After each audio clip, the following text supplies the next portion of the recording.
hemos analizado 4 elementos esenciales del delito. Y entre ellos tenemos a la acción, la tipicidad, la antijuricidad y la culpabilidad. Al respecto, cada uno de estos tienen sus elementos que excluyen y además elementos negativos y positivos de estos que se consideran esenciales, y si uno de ellos faltare, no habrá delito. Es por eso que hemos analizado las formas de excluir la responsabilidad en caso de la antijuricidad con las causas de justificación. Recuerdan ahí la legítima defensa, el estado de necesidad y el ejercicio de un deber o cargo, con ejemplos que se les ha brindado. Después hemos analizado la culpabilidad, que es esa capacidad de atribuirse a la comisión de un delito, de ser imputable, mayor de 14 años, con capacidad psíquica, y aquí los enajenados mentales se excluyen. Y también hablamos en la culpabilidad sobre la intencionalidad en la comisión de un delito, como es la intención de cometer conocimiento y voluntad, el dolo, y la culpabilidad, que no exista intención de cometer el delito.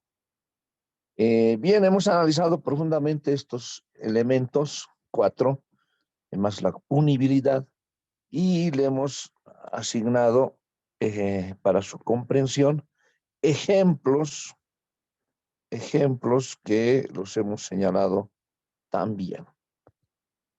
Ahora, vamos a un poquito, de acuerdo al programa, y no les he enviado las presentaciones, tenemos una presentación de la teoría general del delito, que se los he enviado al grupo. Estamos ya en el tema 17, pero vamos a repasar simplemente, y no lo tenía en esta presentación, sobre la teoría general del delito, que es importante puedan conocer qué es la teoría general del delito, de qué se encarga. Vamos a analizar específicamente a la acción típica, antijurídica y punible, que está descrita en la ley, que se refiere al estudio de estos elementos que hemos señalado, y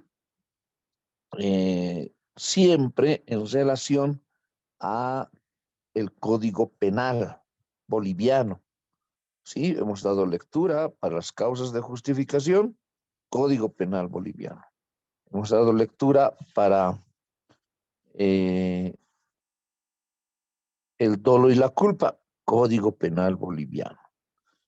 Hemos dado también lectura respecto a la punibilidad, a la tentativa, el grado de autoría, el Código Penal boliviano.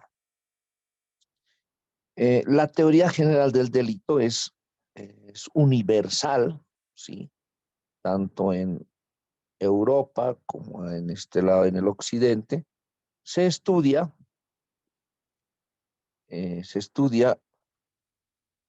estos elementos del delito que no pueden cambiar, ¿no?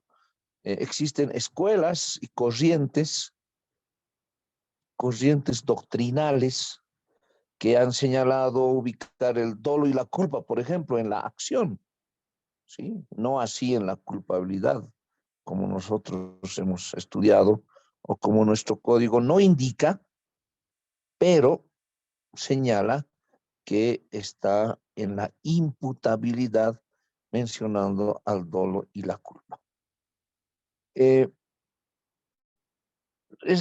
escuela positivista ha determinado que el derecho es un sistema de un Estado, el sistema jurídico de un Estado.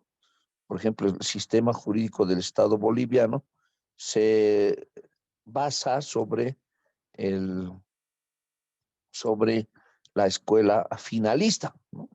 A nuestro código penal, a nuestro sistema penal, lo que le interesa es el fin, la comisión de un delito. Cuando dice el que matare, será sancionado con presidio de 10 a 20 años, artículo 251. La persona que matare a otra será sancionada con presidio de 10 a 20 años. Esta descripción es finalista porque dice para adecuar una conducta a este tipo penal, solo se requiere que mate, ¿sí? Mate, ha matado a alguien. A mata a B, homicidio. No describe las causas, ¿no? El que matare por, qué sé yo, a ver, por motivos de honor, en defensa de un derecho, no dice. No se puede establecer en ninguna descripción alguna condición a cumplir. Entonces, nuestro sistema adopta la doctrina y la corriente finalista. Aquí están los elementos del delito que hemos analizado. La acción. Todo delito implica una acción u omisión. Eso le señalaba. Acción es hacer. Y por no hacer, también uno adecua su conducta cuando esta omisión es voluntaria, ¿sí? Da origen al delito, la acción es el primer elemento. Sin acción no habrá delito. Sin acción u omisión no habrá delito. Acá también señala la intencionalidad y voluntad consciente, quiere cometer el delito, por eso realiza esos movimientos, esa modificación del mundo exterior para la comisión de un delito. Un sonámbulo, dice en el ejemplo, un demente, una persona inconsciente, no será culpable, acá está, habla de la culpabilidad de las acciones u omisiones cometidas, como tampoco lo es un epiléptico de los espasmos de su cuerpo. A ver, alguien que tiene epilepsia y está conduciendo vehículo y le da un ataque y atropella a varias personas, ¿sí? En este caso, no hay una acción voluntaria, consciente, intencional, que puede excluir la acción, ¿sí? Esa acción, entonces, debe ser voluntaria, consciente y reviste de intencionalidad. Entonces, esa conducta es el elemento principal del delito. Sin acción, no habrá delito. Esta es la que define el comportamiento humano, ya sea positivo o negativo, por el que se produce un resultado delictivo. Los efectos positivos y negativos de la conducta se van a determinar para establecer la responsabilidad de los daños causados. En cada descripción típica, por ejemplo, en el robo, dice el que se apoderare de un bien mueble ajeno, ¿sí? Debe ser ese apoderamiento de un bien mueble ajeno. Aplicamos la teoría de los bienes. ¿Puedes apoderarte de un bien inmueble? Sí, pero ya no será robo, ¿no? No puedes decir, me has robado mi terreno, porque jurídicamente, técnicamente hablando, no procede ese tipo penal, no existe. ¿Qué dice la descripción del robo? Dice, bien mueble, que puede moverse, que no está adherido a la tierra. No puedes decir, me has robado mi terreno, me has robado mi departamento, me has robado mi casa. Todo el bien inmueble no puede ser susceptible de apoderamiento. Eh, para ello existe otra figura. Tenemos el despojo, por ejemplo, delito de acción penal privada, que cuando se introducen por la fuerza a un bien inmueble, en este caso inmueble, y se mantienen en él por la fuerza o con intimidación, constituye delito de despojo. Muy diferente al avasallamiento, ¿no? Que tiene figuras distintas. A ver, para ilustración de este primer elemento de la acción, puedan dar lectura, por favor. Despojo, me parece que es 351, y avasallamiento. ¿Alguien puede dar lectura?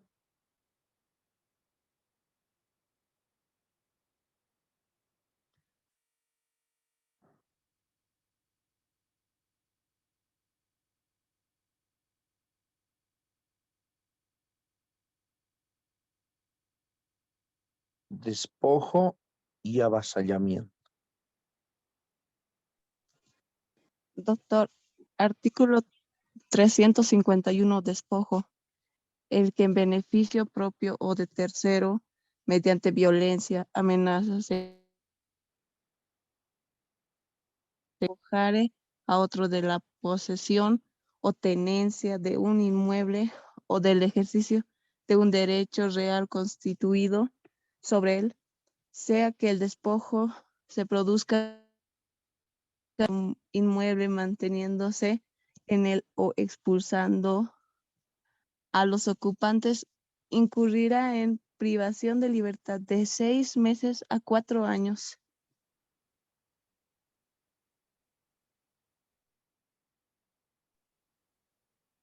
Seis meses a 4 años por mantenerse a él o impedir el ejercicio de un derecho real legalmente constituido, dice. A ver, ejemplo, vamos a distinguir el despojo de un avasallamiento que se va a dar lectura más adelante. Dice, un derecho real legalmente constituido. Ejemplo, solo es un ejemplo. Existe la figura de la antícresis, o también se denomina anticrético, que por un monto de dinero usted acepta como garantía un bien inmueble, el cual puede tener el uso y el goce de la cosa, no así la disposición, porque contiene el contrato, no puede vender, por ejemplo, o subalquilar, o submutar en anticrético ese bien inmueble. Entonces, a ver, vamos a una tienda de una galería comercial, usted adquiere en antícresis por el monto de $100,000, ¿sí? Como garantía está el local comercial, usted lo va a ocupar, a cambio da un monto de dinero del cual no va a percibir los intereses, sino va a hacer uso del bien en garantía. Legalmente, para que el anticrético se materialice y además adquiera la calidad de exigible y adquiera la calidad de garantizar en derechos reales, debe ser inscrito, ¿no? Es lo que no se hace por costumbre, no se hace, dicen, el anticrético no lo registraremos en derechos reales porque hay que pagar el trámite, después hay que levantar el gravamen, y mientras no salgas de la casa, mientras no te devuelva el dinero, tú no sales de la casa, ¿no? Hay varios contratos de antícresis que para evitar gastos, supuestamente, o trámites, no se registran en derechos reales. Es decir, que no se graba el bien inmueble por el monto del dinero entregado. Dice la figura legalmente constituido. Entonces, un anticrético que no esté registrado en derechos reales, no podemos señalar que esté legalmente constituido ese derecho real. Pero para el ejemplo, está, ¿bien? En derechos reales, los $100,000 del local comercial están registrados. ¿Qué más? Hay una tercera persona que tiene algún compromiso con el propietario y permite su ingreso al 50% de este local. Y esto es un hecho real. Ese es el hecho, ¿no? Se introduce por la fuerza y se mantiene en él ilegalmente, sin ningún documento, en el local, la mitad, en el 50% del local comercial, sin ningún título, sin ningún derecho. ¿Qué delito es? Acá tenemos el previsto en el 351 que acaba de dar lectura a su compañero. Ahora, ¿cuál es la diferencia con el avasallamiento? Por favor, daremos lectura. Avasallamiento.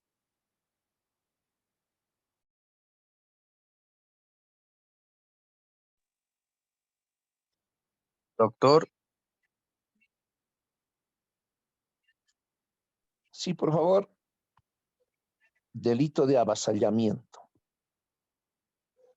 ya es el mismo 351, creo, bis, dice, el que por sí o por terceros mediante violencia, amenazas, engaño, abuso de confianza o cualquier otro medio, invadiere o ocupare de hecho total o parcialmente tierras o inmuebles individuales, colectivos, bienes de condominio público, bienes de patrimonio del Estado o de otras entidades públicas o tierras fiscales, perturbando el ejercicio de la posesión o el derecho propietario, será sancionado con privación de libertad de 3 a 8 años.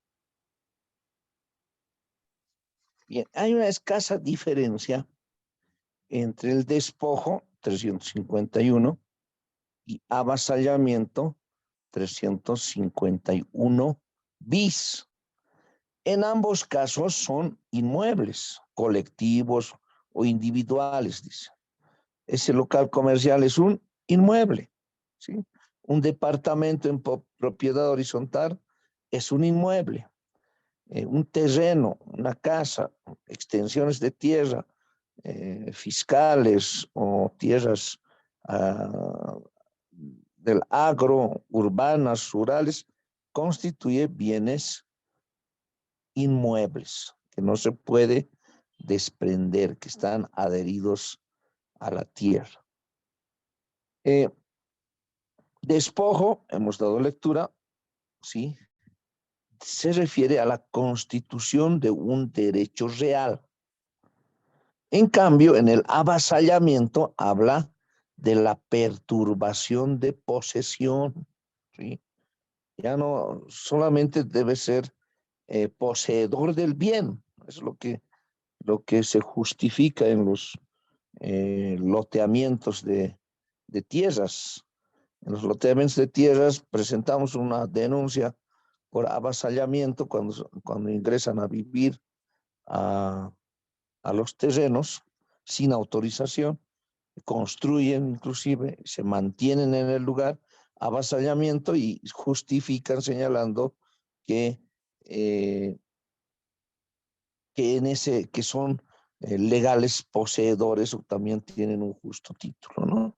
Eso es lo que está pasando en varias zonas suburbanas en la Ciudad del Alto, también en La Paz, en todo el país, ¿sí? Los loteamientos de terrenos, tierras que pertenecían originariamente adoptados por el Instituto Nacional de la Reforma Agraria, y que en la actualidad han sido rebasados por la mancha urbana y han sido loteados, vendidos de uno u otro propietario, no tienen partidas fraccionadas, y todo un problema que se viene arrastrando desde ya hace muchos años en derechos reales, notarías, con la intervención de abogados y algunas personas que se creen poseedores originarios de tierras cuando no tienen justo título, ¿no?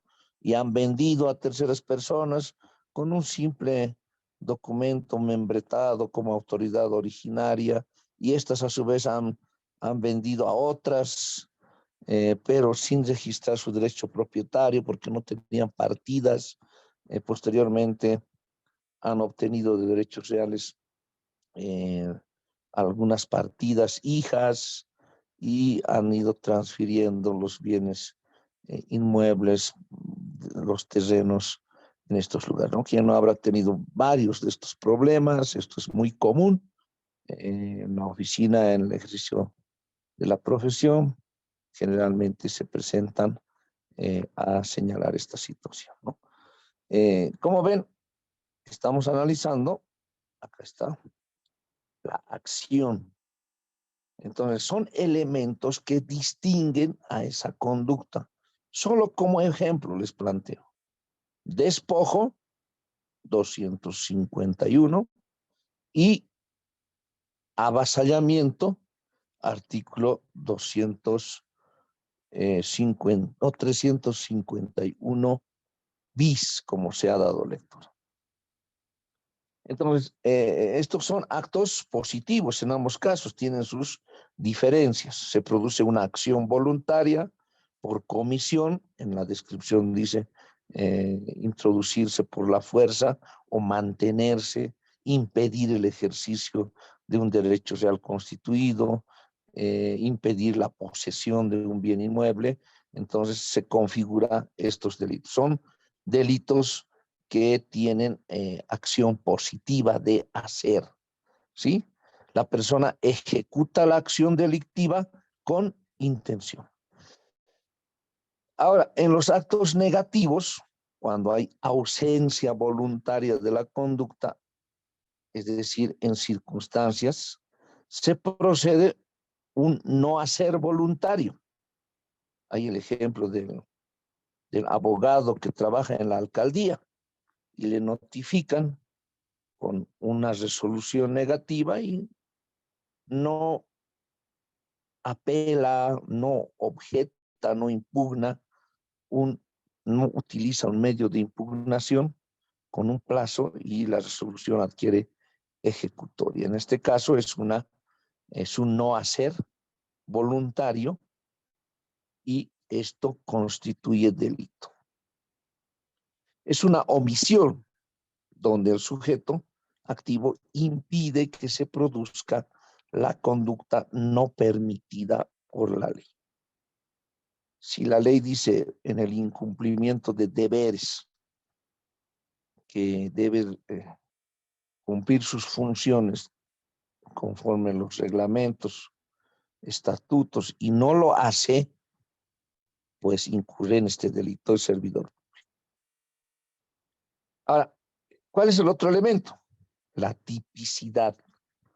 Se llama tipicidad a la adecuación de la acción a los delitos tipificados en la ley, o sea, al tipo del delito del que se trata, cuáles son sus características y elementos prohibitivos. A fin de cuentas, todo lo que sea ilegal debe estar contemplado en la ley.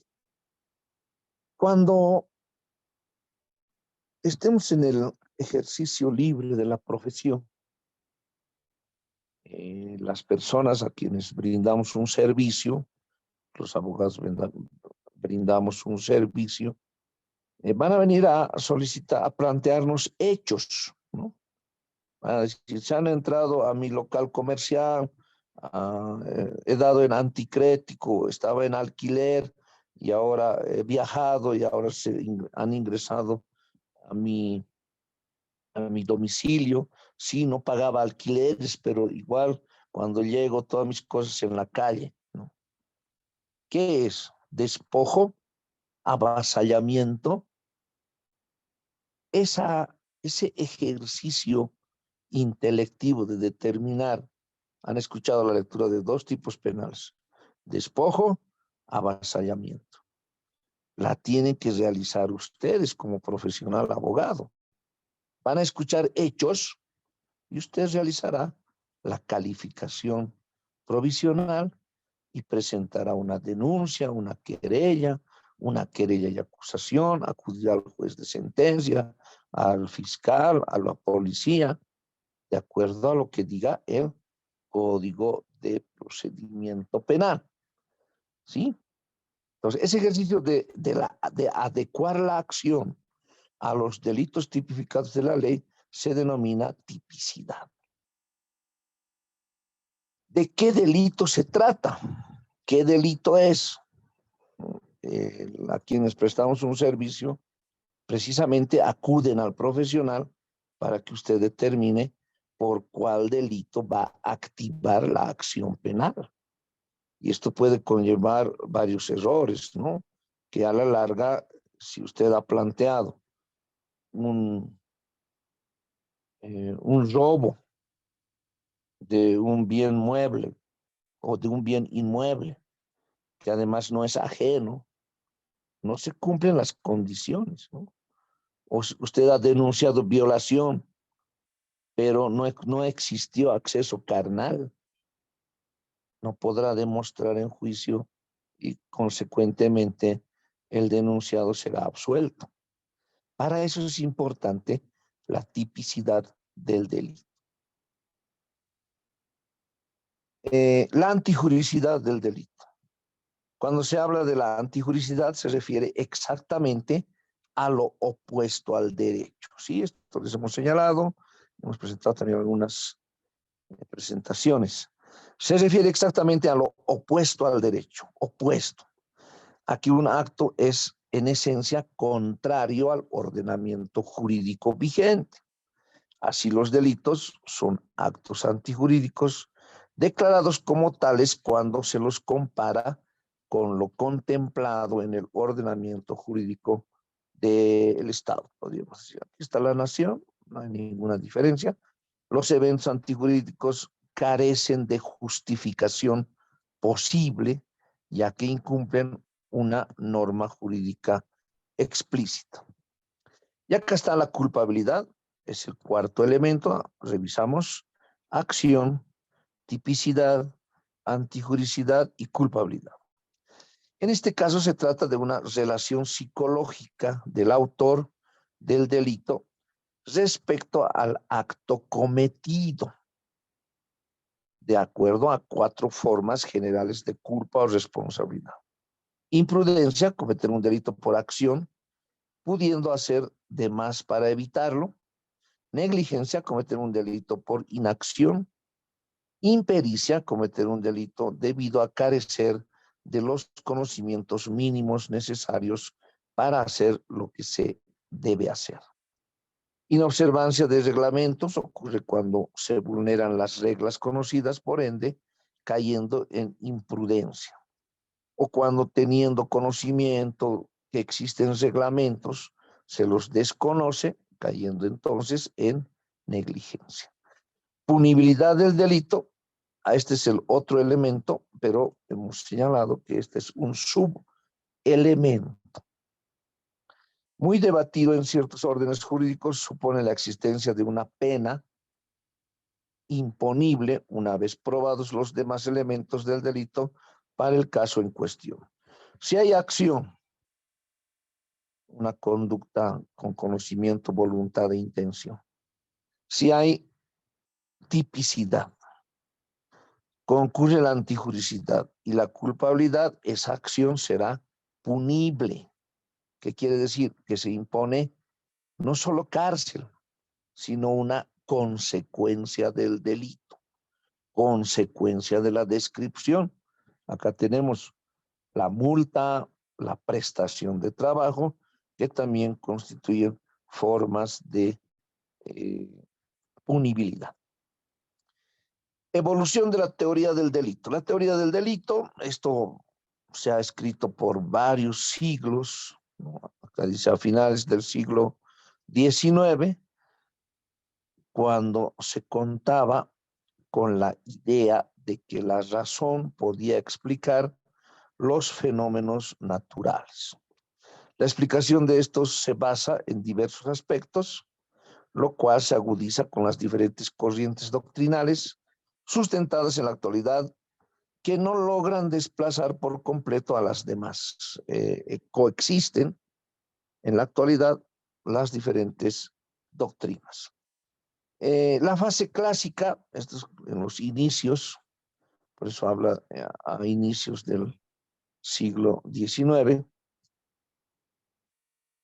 surge con ideas de Carrara en Italia, por Rodolfo von Jhering, este último en 1867, de la contrariedad de la acción con las normas jurídicas y una censura de la disposición anímica del sujeto utilizando postulados de Bemer.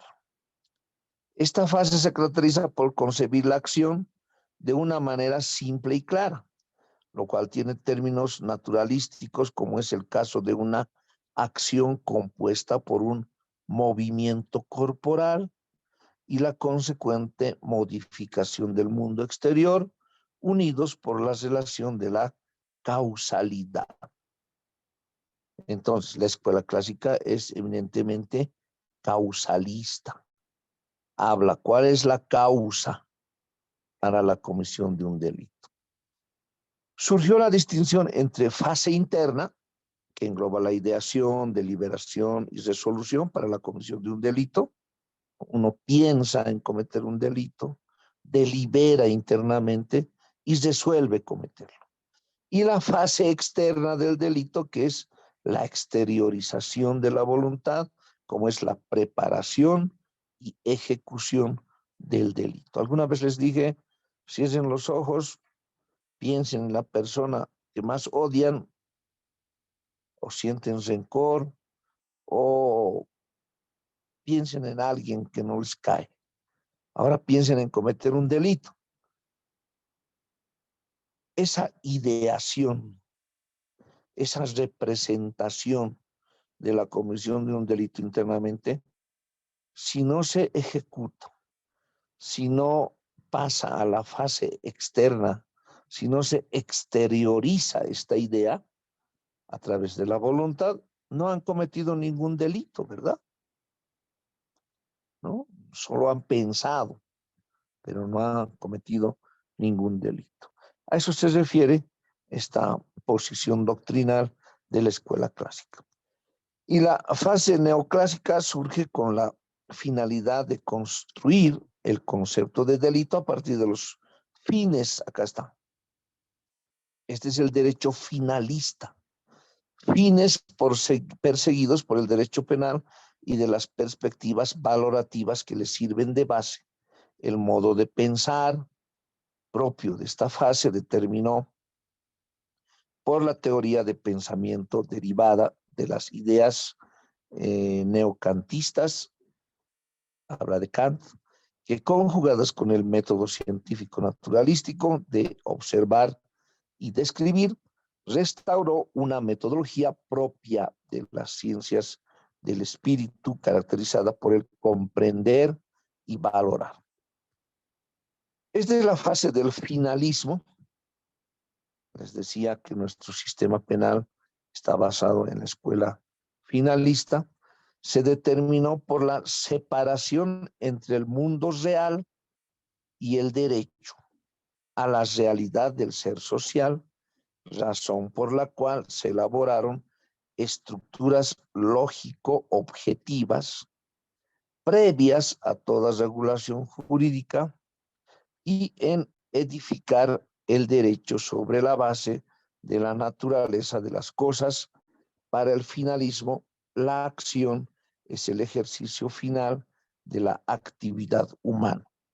La fase postfinalismo o modelo lógico matemático propone la introducción de un modelo de análisis de los tipos penales En esto se redimensionan los presupuestos y elementos fundamentales del tipo penal, precisando su contenido y ordenándolos de una mejor manera. La tipicidad la entiende como la correspondencia unívoca de los presupuestos y elementos del tipo penal con los presupuestos o elementos del delito. Tienen un resumen de las escuelas, eh,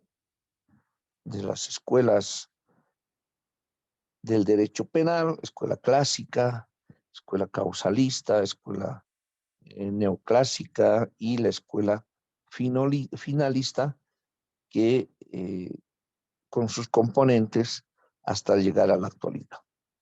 En la evolución del derecho tenemos varias corrientes que hasta la fecha pueden coexistir entre ellas. Por ejemplo, la última, la del derecho penal del enemigo, muy publicitada hace años atrás. Es una corriente impuesta por Günther Jacob.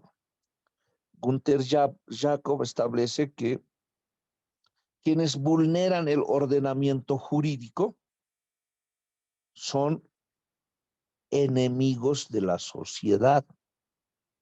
Y a esos enemigos de la sociedad, pensaremos en los crímenes más horribles que se han presentado en la sociedad, que conmueven la sociedad, causan conmoción social. Esos delincuentes, esos criminales, deberían ser considerados, de acuerdo a esta teoría de Günther Jacobs, enemigos de la sociedad. Y el Estado no debe, como actualmente nuestro procedimiento es eminentemente garantista, no debe garantizar sus derechos, dice, ¿no? No debe darles un abogado, o si bien se les da un abogado, no debe pagar a los jueces, pagar a los fiscales, gastar recursos, invertir tiempo, invertir recursos económicos, humanos, para cumplir el fin del derecho penal, cuál es la imposición de una pena o sanción, sino al ser declarados enemigos de la sociedad, deben ser juzgados de manera directa en el acto, ¿sí?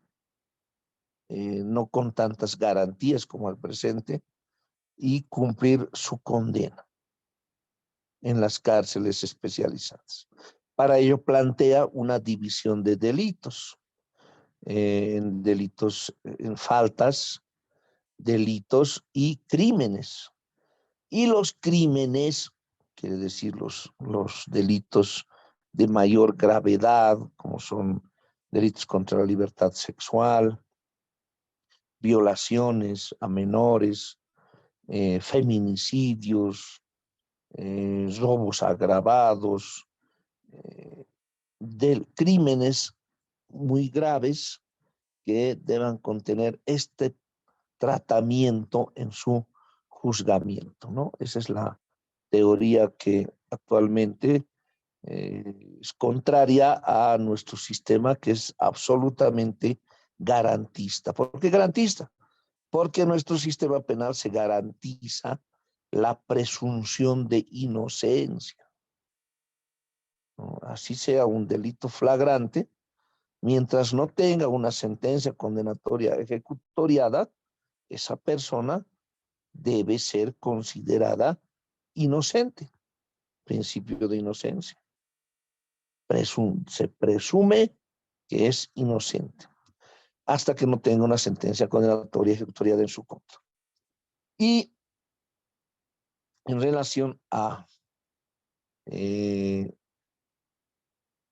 los crímenes, deben ser sancionados inclusive con la pena de muerte, trabajos forzados, sumatoria de penas, Esa es la corriente, ¿no? Bueno, echar un grito al cielo quienes defienden el sagrado derecho a la defensa, la presunción de inocencia y otros principios como es el debido proceso. Entonces, lo que plantea Günther Jacob es dividir los delitos y estas acciones deben ser drásticamente sancionadas en juicios en tiempos récord, juicios sumarísimos, en cuestión de minutos debe imponerse la sanción que la ley establece sin un recurso ulterior.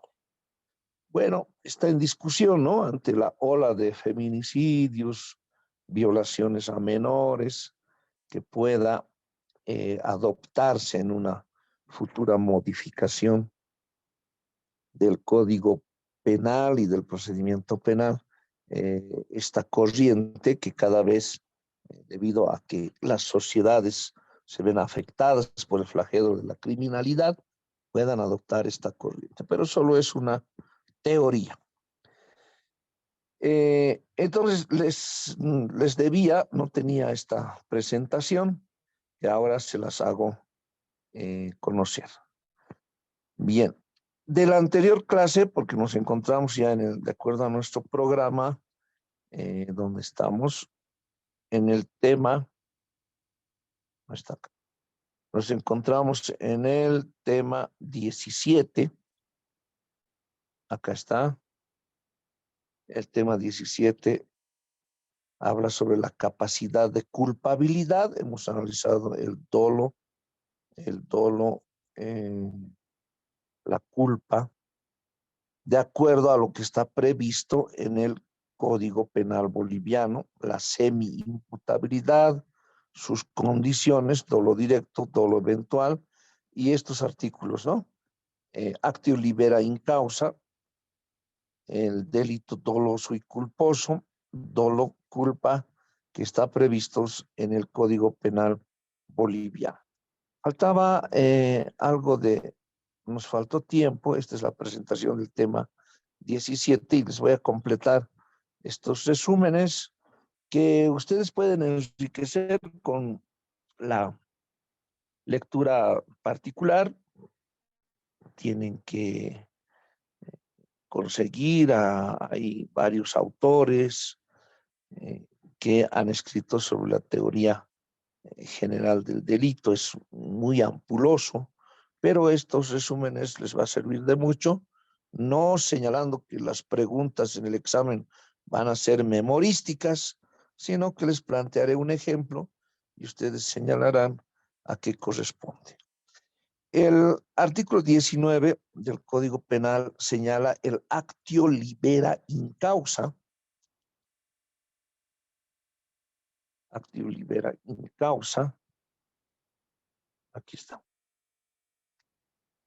¿Y qué dice?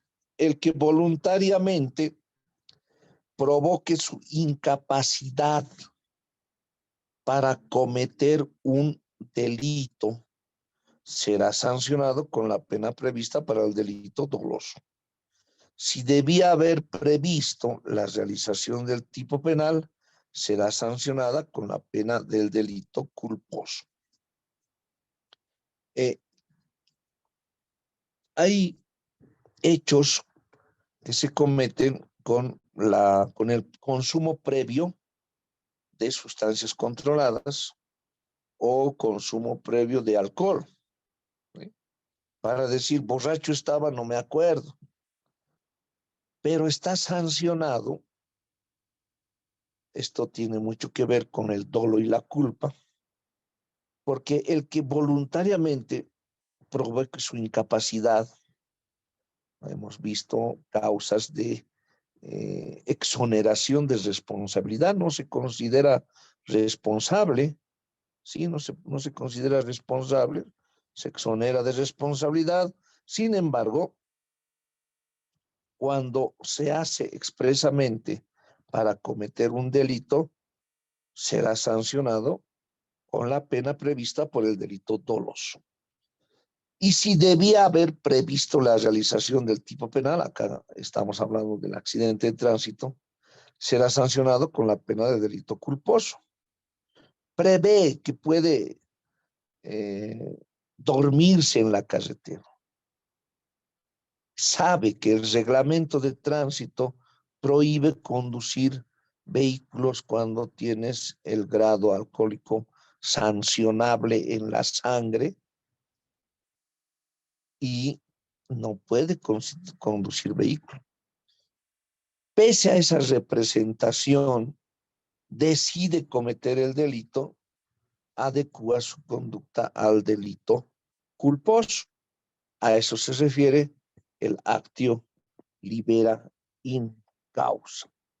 Como pueden observar en los ejemplos que se les brinda, se ha tomado en cuenta este contenido. Ahora vamos a poner la presentación.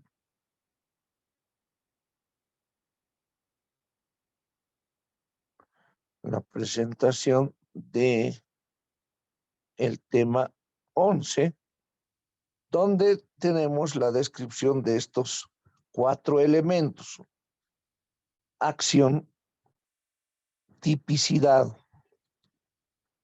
antijuricidad y culpabilidad. ¿Cuál es la utilidad de? Pues es por eso que les envío estas presentaciones. No habíamos enviado solo algunas capturas con los conceptos más importantes, pero está de acuerdo al programa. Y esta es la parte en que se ingresa al estudio de la teoría general del delito. ¿Cuál será la utilidad de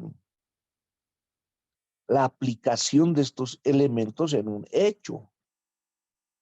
Precisamente cuando les doy el ejemplo del despojo y del avasallamiento, quien debe activar la acción penal es la víctima, el directamente ofendido por un delito.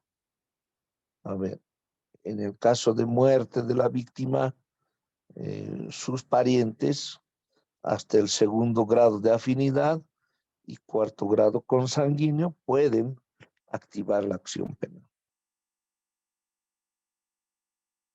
Y en este caso, activada la acción penal, deben determinar si esa conducta positiva de hacer o esa omisión, a qué tipo penal se adecua esa conducta. ¿Qué es? ¿Es violación? ¿Es estupro? ¿Es abuso sexual? De acuerdo al hecho, ¿verdad? ¿Es homicidio? ¿Es feminicidio? ¿Es asesinato? ¿Es homicidio por emoción violenta? ¿Homicidio culposo? Tantos tipos penales que la ley establece y que en un ejercicio intelectivo debemos adecuar una conducta al tipo penal para activar la acción penal y lograr el fin del derecho penal. ¿Cuál es la sanción del delito? La imposición de una condena. Así encontraremos justicia, ¿no? Ayer venía un cliente y decía en la oficina, doctor, mi terrenito, han falsificado, era lote 13 y han convertido al lote 11 y no es mi firma la que se ha plasmado en un documento falso ante notaría hace años atrás y he planteado una denuncia. Ahora quiero que se continúe el proceso. ¿Qué es falsedad material, falsedad ideológica, uso de instrumento falsificado?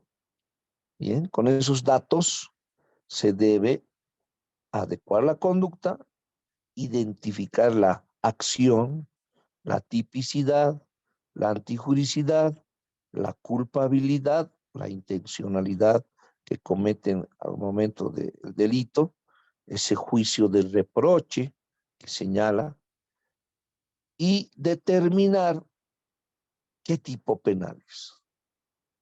Pero ¿para qué nos sirve esto? Dirán ustedes, ¿verdad? Yo ya quiero firmar y listo. Usted va a realizar la denuncia. Usted, de acuerdo al tipo penal, determinará si va a presentar a la fiscalía, caso avasallamiento, o va a presentar al juez de sentencia cuando se realiza un despojo. ¿Interviene el Ministerio Público? ¿No interviene el Ministerio Público? Está contenido este delito en el artículo 20 del Código de Procedimiento Penal, es delito de acción penal pública, delito de acción penal privada. Esa valoración la debe realizar usted, porque está llegando a la oficina a pedir un servicio profesional. Y buscan sus apuntes del año 2022 y consideren estos elementos para adecuar una conducta al tipo penal.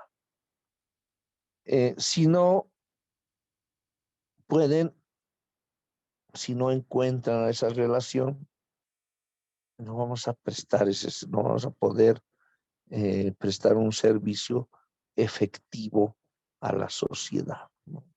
Nuestro título colgado en la pared va a decir licenciado en ciencias jurídicas, en derecho, y no hemos asistido a esta clase, muy pocos han asistido a esta clase donde estamos.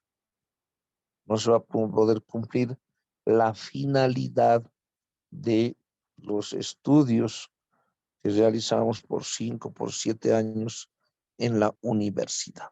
Entonces, la utilidad de la aplicación de estos elementos, eh, esenciales del delito, radican precisamente en cumplir cada uno de ellos, cumplir la adecuación, es en ese encaje legal de estos elementos, que no falte ni uno y pueda determinarse con solidez, no solo para presentar una denuncia, sino para la colección de elementos de prueba y que en juicio podamos demostrar con prueba la comisión de un delito. Prueba documental. En el caso del ejemplo que les planteo del local comercial obtenido legítimamente en antícresis, y se introduce una persona por la fuerza, con intimidación, con amenazas, y se mantiene en el bien inmueble, constituye delito de despojo.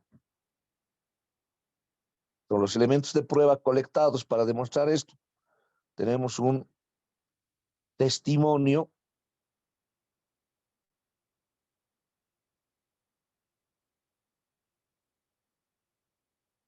expedido por notario de fe pública.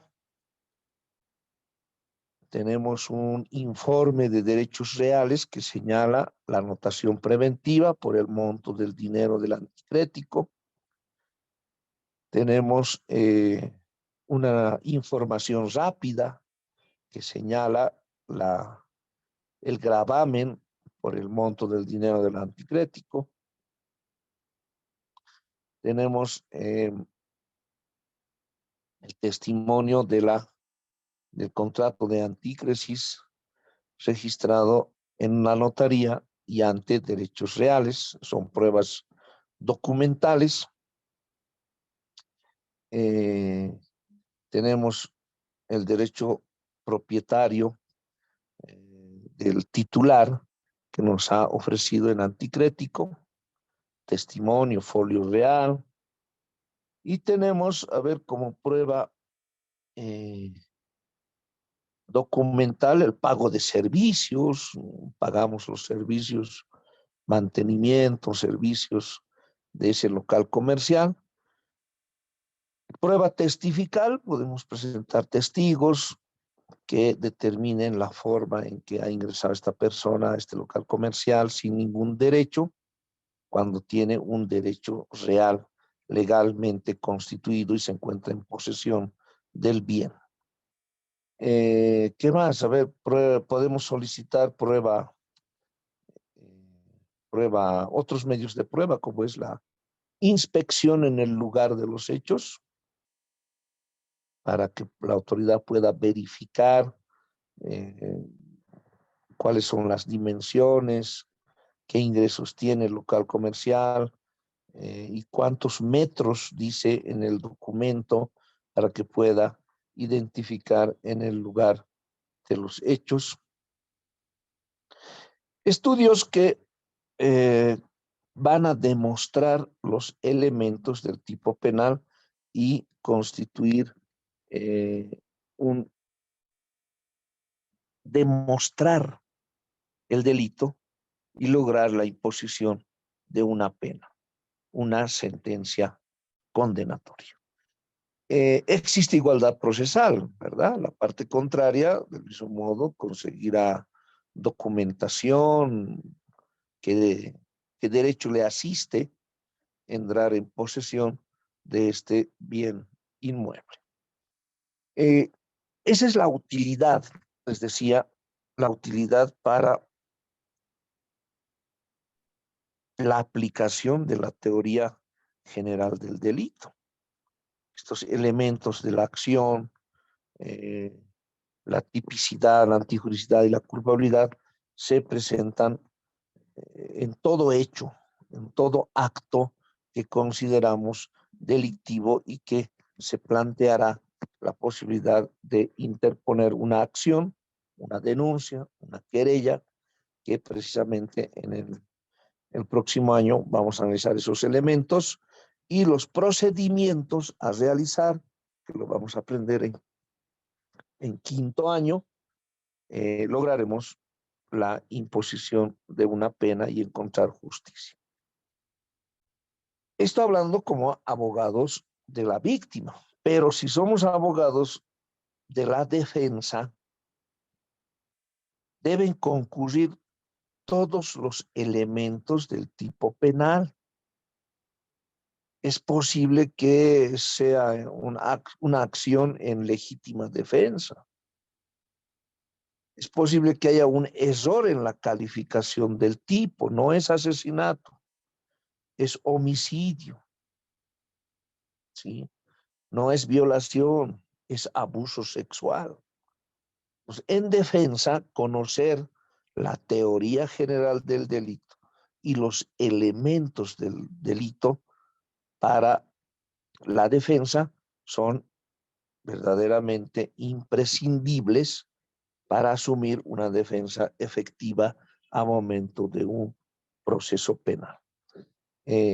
Ahora, no eres abogado de víctima, no eres abogado de la defensa, pero eres fiscal. El Ministerio Público debe aplicar los elementos del delito para realizar una calificación provisional, para ver por qué delitos va a imputar, por qué delitos va a acusar, contra qué personas lo realizan. Bien, no eres fiscal, no eres abogado de la víctima, no eres abogado de la defensa, pero eres juez. Del mismo modo, necesitas conocer estos elementos del delito: acción, antijuricidad, culpabilidad, punibilidad, elementos positivos, elementos negativos, causas de justificación, comisión por omisión, error de tipo, error de prohibición, para la imposición de una condena como autoridad jurisdiccional, administrador de justicia. Tomen en cuenta que la teoría general del delito es tan imprescindible para el dominio del hecho y el desenvolvimiento en un juicio de manera efectiva. Se ha presentado los diferentes ejemplos para la explicación de cada uno de estos elementos. Y vamos a reforzar con estas presentaciones que les voy a enviar. Nos vamos a poner ya al día. Estamos en el tema 17. Sin embargo, nos faltan estos que les vamos a ir remitiendo porque ya hemos concluido la anterior clase con, con el análisis de estos elementos del delito.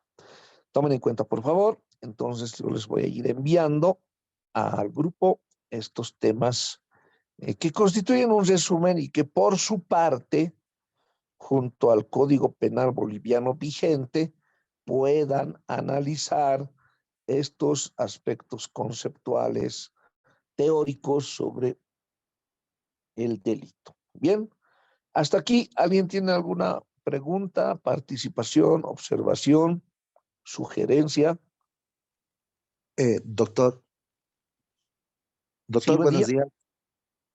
días. Le habla Juan Ángel.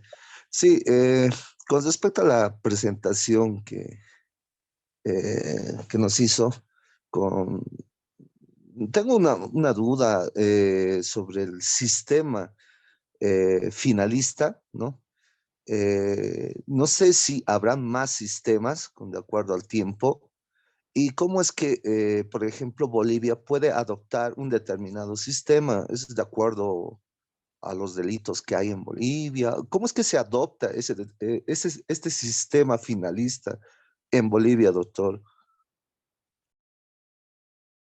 Bien, son corrientes doctrinales que autores italianos, autores europeos, inclusive hay una corriente también del derecho anglosajón, hay una corriente del derecho norteamericano, existen varias escuelas y estas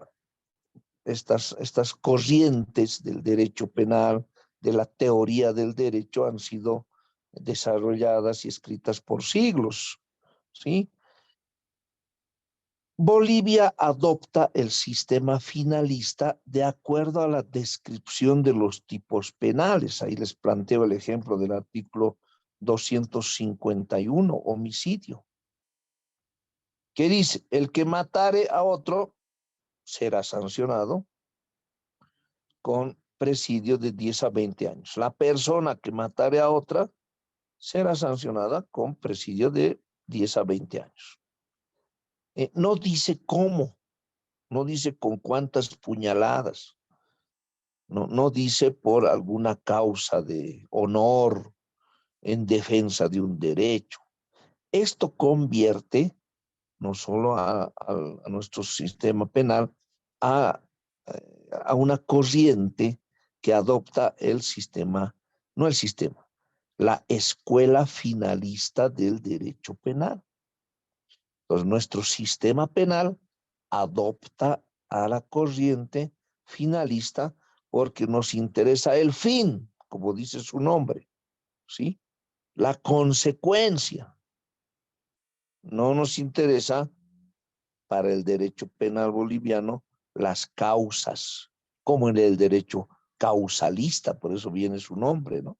A ver, Richard Choque Flores ha sido sentenciado en procedimiento abreviado y una primera condena en juicio por el delito de asesinato, posteriormente por el delito de feminicidio, por matar a una mujer o por matar a una persona.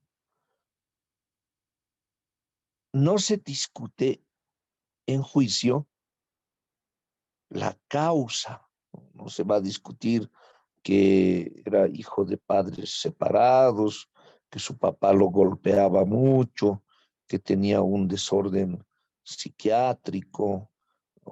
Puede presentarse algún justificativo en juicio para exonerar de un elemento como es la culpabilidad.